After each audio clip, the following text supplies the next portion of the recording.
এক গভীর জঙ্গলে ভীমু নামে এক বিশাল হাতি বাস করত। তার শরীর পাহাড়ের মতো বড়, কিন্তু মন ছিল একদম ছোট্ট। একটা রঙিন প্রজাপতি দেখেই সে ভয়ে লেজ গুটিয়ে কাঁপতে শুরু করলো। গাছের আড়ালে দাঁড়িয়ে ধূর্ত শেয়াল চালু এই কাণ্ড দেখে মুচকি হাসল। সে ভাবল, এত বড় হাতি, এত ভয়! ভয় দেখিয়ে ওর মিষ্টি আখের স্তূপ হাতিয়ে নেব।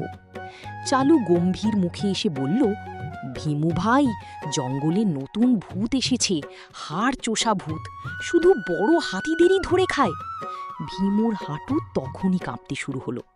চালু বলল, তুমি আখ আগলে থাকো, আমি ভূত খুঁজি। বনের আড়ালে গিয়ে সে নারকেলের খোল আর লতাপাতা দিয়ে নিজেকে ভূতের বেশি সাজাতে লাগলো। ভীমু আখের স্তূপের পাশে থরথর করে কাঁপছিল। একটা মশাও কানের কাছে ডাকলেই সে ভাবত ভূত এসেছে। সে ভয়ে মাঝে মাঝে চোখ দুটো হাত দিয়ে ঢেকে ফেলছিল।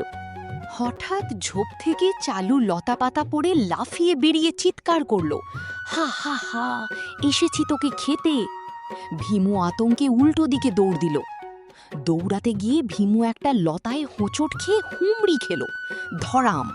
তার বিশাল শরীর মাটিতে পড়তেই পুরো জঙ্গল কেঁপে উঠল।